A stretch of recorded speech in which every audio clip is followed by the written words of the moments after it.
Oh, he was strapped in front of here. Cartillo was out. They were set up.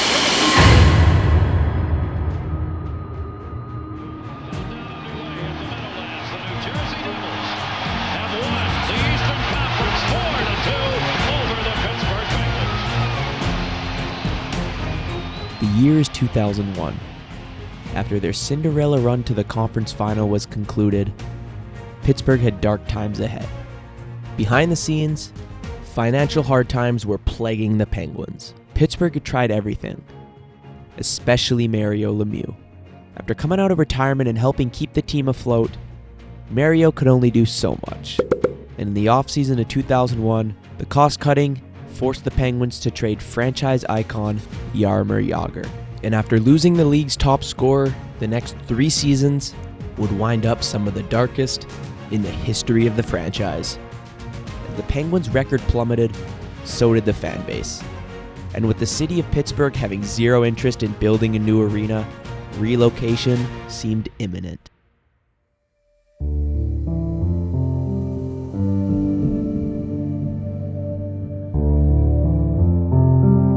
By the end of the 2003 season, Pittsburgh had traded away nearly every player with value and in turn had plummeted to the depths of the NHL with hardly any brightness shining towards the future. But it was in the draft of 2003 that the Penguins' future would be drastically altered. In what many consider the greatest draft in NHL history, the prospect sitting at the very top was a franchise goaltender. Sitting down at 3, the Penguins knew that this might be the golden opportunity to bolster their future. And what better way to start than with a trade of the first pick in the draft? The Florida Panthers trade their first-round pick in this year's draft to the Pittsburgh Penguins. With our first pick this year, we'd like to select Cape Breton Screaming Eagles goaltender Marc-Andre Fleury. And there it is. Fleury goes first overall. After picking up the first piece of the puzzle, it was in 2004 when things would officially change forever. In what was later deemed the Alex Ovechkin sweepstakes, with the worst record in the entire NHL, Pittsburgh held the highest odds for Ovi, but would unfortunately wind up losing to Washington. But there was a silver lining, because luckily for the Penguins, another Russian prodigy fell right into their arms at 2nd overall. The Pittsburgh Penguins select Centerman Evgeny Malkin. In the blink of an eye, the future had instantly become so much brighter. Considering the fact that Malkin would have been a surefire number 1 pick in any other draft, the sting of missing out on Ovechkin evaporated quickly. But just under 3 months after drafting Malkin, the unexpected would happen. It is my somber duty to report that at today's meeting, the NHL Board of Governors unanimously reconfirmed that NHL teams will not play at the expiration of the CBA until we have a new system which fixes the economic problems facing our game. Though the lockout sprung tough times for all, it actually benefited Pittsburgh greatly, as the heightened competition in the AHL wound up massive for the development of Penguins prospects. But after the season was officially canceled in February, fans were dying to see NHL hockey come back. And after the collective bargaining agreement was approved and fans would finally get their wish granted, it was on this exact same day that the future of the Penguins would forever be changed.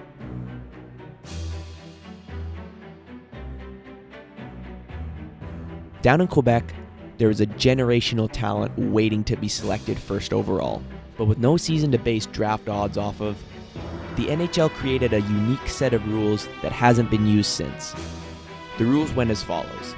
Weighed by playoff appearances in the last 3 seasons and 1st overall picks in the last 4 drafts, teams who had 0 in both categories would be awarded 3 lottery balls, those who had 1 in either category would be given 2, and the rest would be given 1. Luckily for Pittsburgh, since they hadn't won the draft lottery or made the playoffs in the final 3 seasons, they joined a tiny list of teams that would be given 3 balls. And as the lottery went on, it whittled down to the final 2. As Ducks and Penguins fans anxiously waited, everybody involved knew that the envelope in Gary Bettman's hand was the golden ticket to revitalizing a franchise. And as the envelope slowly unfolded, the Penguins' fate was soon to be revealed. Pittsburgh Penguins. In an instant, it felt like the Penguins had been revived. And after taking Crosby with their first overall pick, Pittsburgh headed into 05-06 with excitement that hadn't been felt since the 90s. The hype for new signings and young prospects ready to debut was absolutely nothing compared to the excitement of Crosby. The excitement that would be fulfilled just 3 games into the season.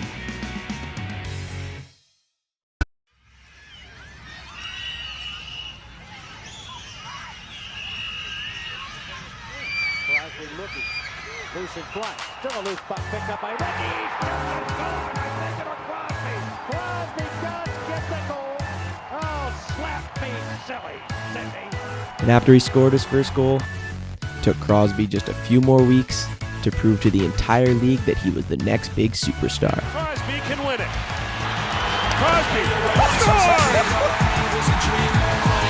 Welcome to the Crosby Show, Canada. What would follow was a 102-point rookie season.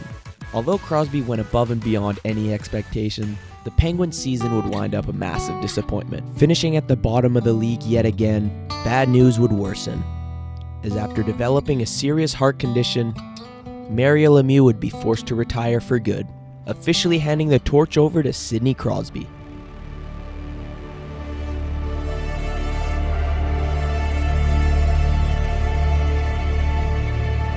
With excitement for the future reaching new heights, the excitement would be shot into the stratosphere when it was announced that Evgeny Malkin would finally debut. And after scoring in each of his first 3 games, it was in Malkin's 4th game that Penguins fans realized the talent that they had in their hands.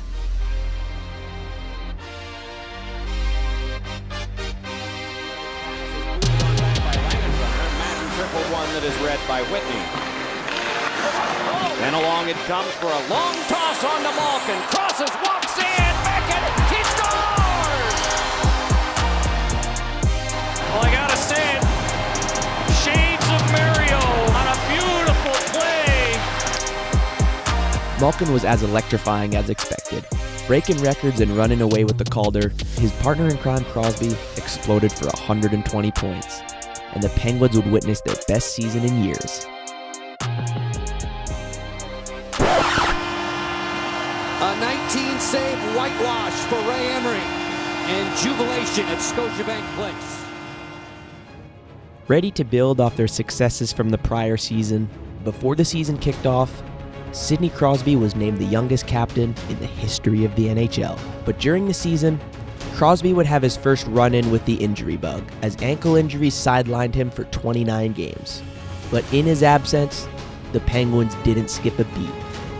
And as even more promising prospects developed well, visions of a deep playoff run became more and more vivid. And it was during the trade deadline that the Penguins would make a huge splash, making it clear that they were going all in. Penguin general manager Ray Shiro climbed out on a huge limb today and made clearly the biggest trade today in the National Hockey League. The most highly skilled player on the market was Marian Hossa from the Atlanta Flashers. He is now a Pittsburgh Penguin. And instantly, the trade paid dividends. A hot streak leading into the playoffs thanks to Crosby's return quickly brought Pittsburgh into the conversation of the league's top contenders. But a first-round rematch against Ottawa was going to be the first big test. You know how sweet it is. The Penguins will eliminate the Senators and get their revenge for the loss last year and move on to the Eastern Conference semifinal series.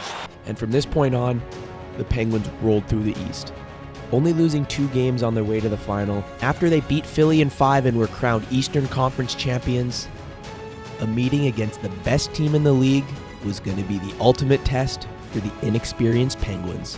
Unfortunately for Pittsburgh, their inexperience showed, quickly falling down 3-1.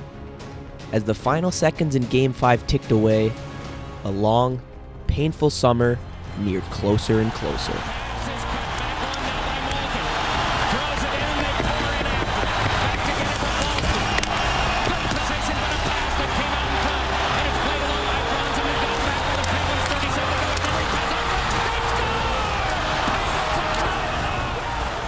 And after barely surviving in regulation, it would take triple overtime to decide a winner.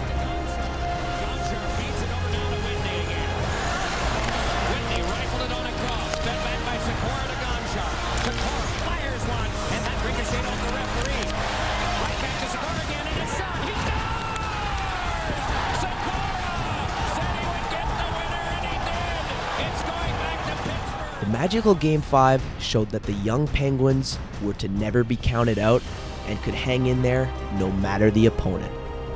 And in Game 6, it seemed that the mantra would continue. Down 2 with under 90 seconds left, after Marian Hossa cut the lead to 1, he would get one final chance in regulation.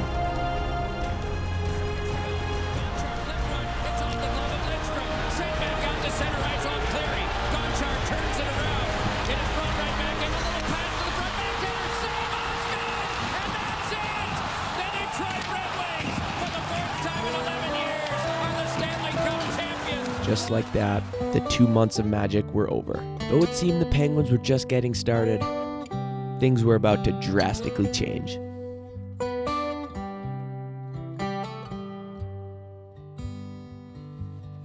With a long list of pending free agents, the Penguins were forced to move on from fan favorite Ryan Malone, pairing him with Gary Roberts and trading their rights to Tampa. The Penguins now had a ton of cap room to re-sign Marian Hossa. Marian Hossa's chances of capturing the cup certainly increased in early July when the high-scoring right wing signed a one-year deal with the defending Stanley Cup champion. After the gut punch of losing Hossa, the Penguins still had plenty of cap space to work with. And after re-signing important RFAs, followed by bringing in some new faces, it seemed as though the Penguins would seamlessly run it back. But this is where the road becomes rockier than ever. For starters, off-season foot surgery would sideline Ryan Whitney for half the season. And to make matters even worse, a shoulder injury in the preseason suffered by Sergei Gonchar would require surgery, forcing him to miss 4 to 6 months. Without 2 of their top defensemen, the Penguins were forced to call upon their prospects to fill the void. But the void would gape just a little too much, and the Penguins would fall apart late in the calendar year.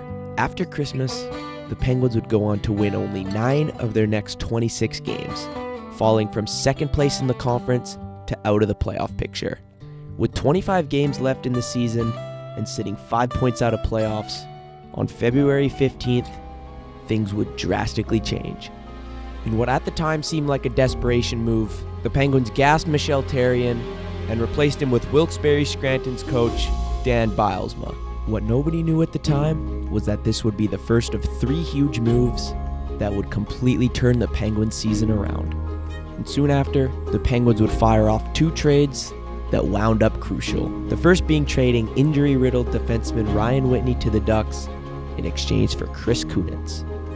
Soon after the Kunitz trade, the Penguins would acquire veteran Bill Guerin at the trade deadline. And almost perfectly coinciding with key players returning from injuries, the Penguins caught fire. From mid-February onwards, the Penguins would only lose 3 games in regulation. After climbing all the way up the standings, it meant a rematch of the previous season's Eastern Conference Final.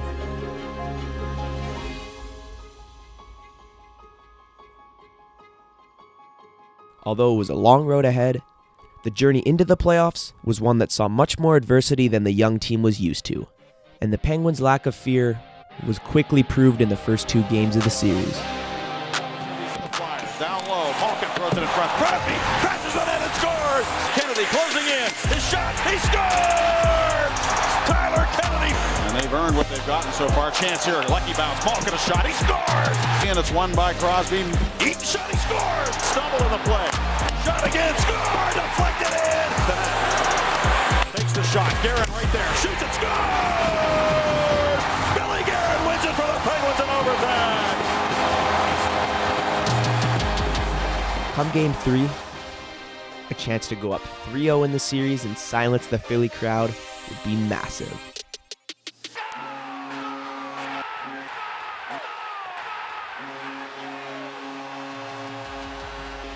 After such a drubbing, the Penguins would rightfully be rattled. But a loss in Game 4 would be crushing. Backed up, but here comes Kunitz. Kunitz tries to slide it across, deflected in the net! Gills up to net. Here's Cook, sets it up for Tam Kennedy. Backhand score! Tyler Kennedy tried to feed it to the point, intercepted by the Penguins. Adams hands it off. Talbot for the open net. He scores! After the huge win for the Penguins in Game 4, it meant a date back in Pittsburgh with a chance to eliminate the Flyers in 5 for the second consecutive season. Drops it off. Lupul shoots, and he scores. Play goes to the net. They score. Giroux gets the loose puck and buries it. To Richard, slap shot, save made, rebound to Lupul. He scored. Just like that, this series would be heading back to the rowdy Wachovia Center for Game 6.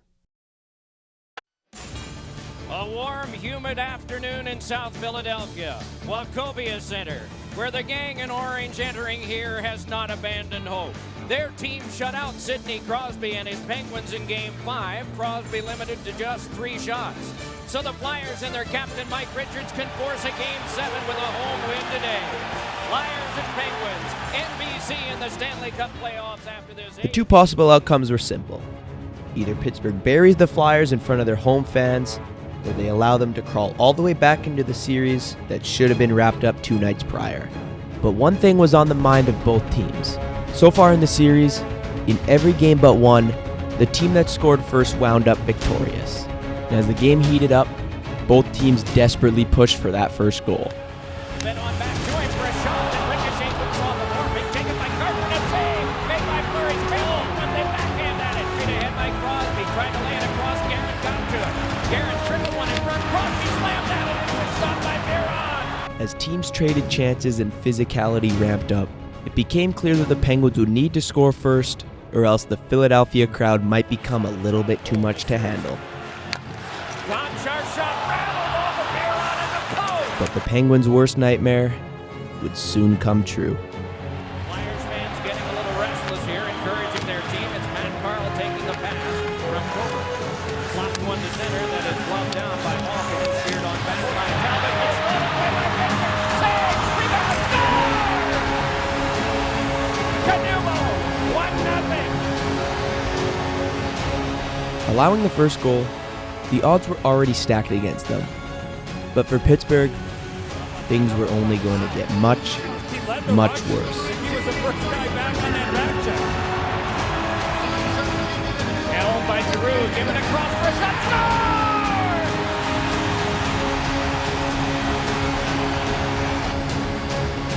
Score! By the end of the first period, the situation was far from ideal. And as the second period kicked off, it seemed that things weren't going to get any better anytime soon. He was able to send it down 200 feet, but a real active shift there by good young player Claude Giroux. That's a good handle get you. You can make a mistake and still feather it out of the zone. Alberts with the hit on As the Philly crowd grew rowdier, a Crosby penalty was the worst case scenario, but it would only get worse.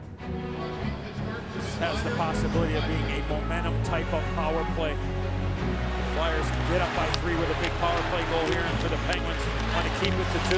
Here's Briere, score!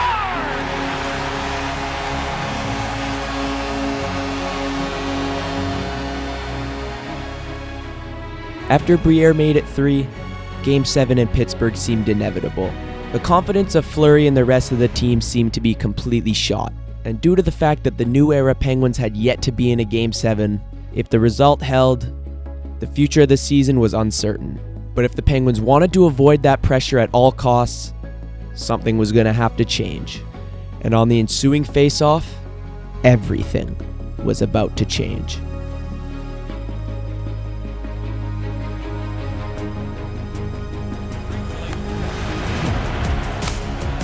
Oh, he was trapped in front of me here. Carcillo and Talbot, they were set up critically, face-off guys. And the referee came in and talked to them, but they let the play go and dropped the mitts. I understand why Max Talbot is fighting here, but if you're Dan Carcillo, there's really no reason to engage. You have all the momentum. You're up 3-0 a game. There is a time. There is a place. You know the Flyer fans love it, but you know what, Panger? There's no reason. Do not give the Penguins any opportunity to build some momentum off of a scrap. And instantaneously, the words of Eddie Olczyk were proved correct. Malkin turns around behind. Malkin out in front, trying to slam one home, reaching out and Barron, it's Whitney!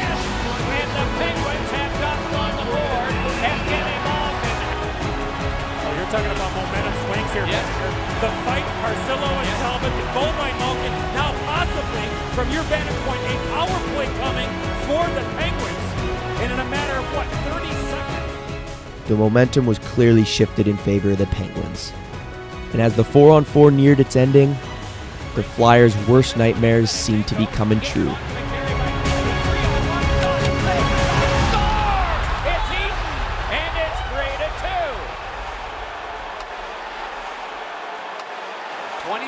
Fans in orange t-shirts just sat down. As the Flyers fans were silenced quickly, Pittsburgh knew that just one more goal would shift the arena from stunned silence to complete devastation. Anyway, here's Stahl. Down he goes. Penalty coming up to the Flyers. Then on back to Letang. Letang dropped it on to Malkin again. Bennett across. Gonchar shot. Shrunk right out in traffic by Biron. Scramble for it there. It's still loose and dug out Kennedy. Alberts is back there too, and he's shoved out of the play by Stahl. Bouncer came to Kennedy, and a save made by Biron.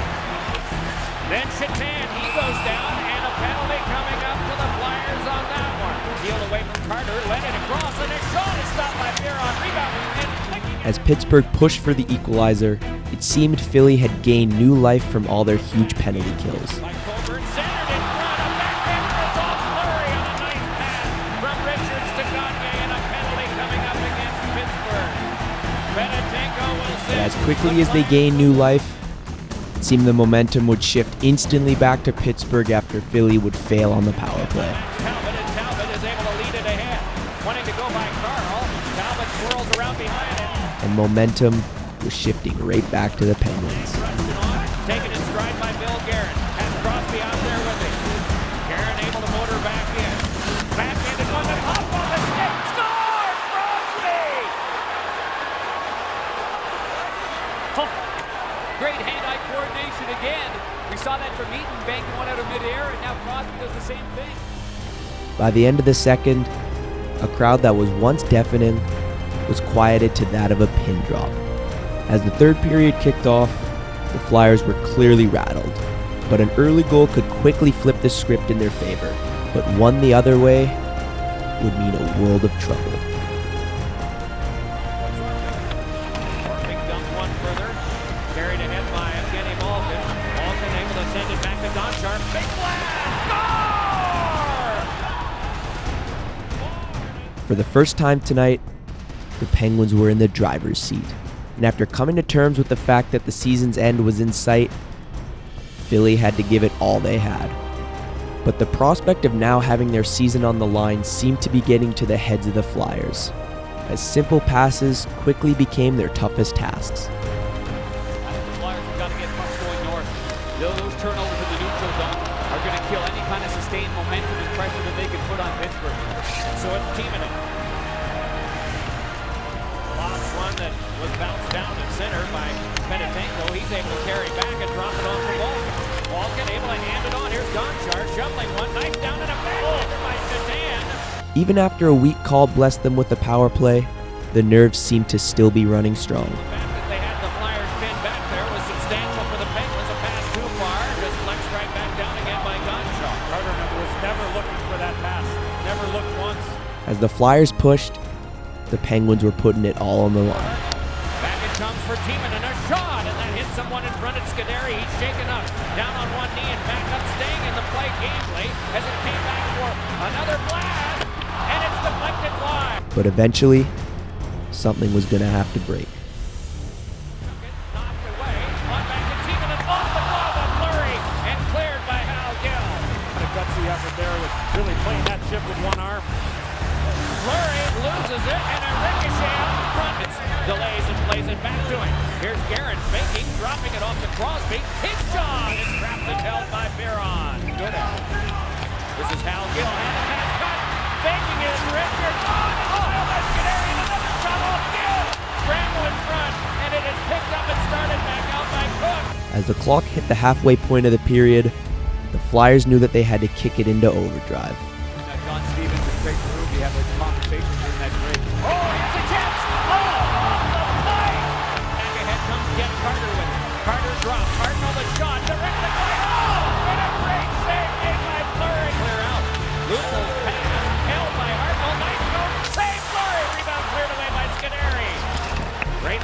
Hartnell, and by Fleury, it's out in front, and he fed it across. Tipped it right there. A shot by Richards, directed wide by Gonchar, and another try, and Gonchar got in the way of that one too. Coburn backhanded it along, and it's Gagne to take it. Turns around to Richards, yanks one in front, but it's stopped and covered. 1:45 to go. Timonen drops it on back. Deficit for the Flyers is 1. At the edge of the crease near the hash marks, starting out that way for a moment, was Marty Biron, but he doesn't come out yet. It's a good thing because on his stall in a 3-on-1. It's across to Adams, given on now for the shot by Gonchar, fought off by Biron. Giroux. Final minute of play. Regulation time. Net empty. 6 attackers. Fleury played it back up the boards. Tipped by Gagne. Bill Guerin turns with it there. Can't get any measure of control, and then he skied one. Then plopped back in. It will be an icing. Offensive zone face-off for the Flyers. As the timeout was called with a vacant net, it was all or nothing for the Flyers. Pull out if it's a clean win here. Crosby and Richards. Off the skate, taken on by Gonchar. Gonchar fired it around. What a collision between Hartnell and Orvik. And it's tipped back down, and Crosby goes after it. Hit the outside of the net, comes around the front, back, and it's scored! Sidney Crosby, empty net goal, 5-3. And just like that, the incredible comeback was complete. And after the fact, the turning point was crystal clear. 3-0 game. The Penguins looking for something to change the momentum. They didn't have a whole heck of a lot going on when the game was 3-0. Maxime Talbot decides he's going to take it into his own hand. Dan Carcillo accepts the invitation, which he shouldn't have. And the Penguins are moving on in a 5-3 win here in Game 6. And from this point on, simply nothing could get in the Penguins' way. One by the Penguins.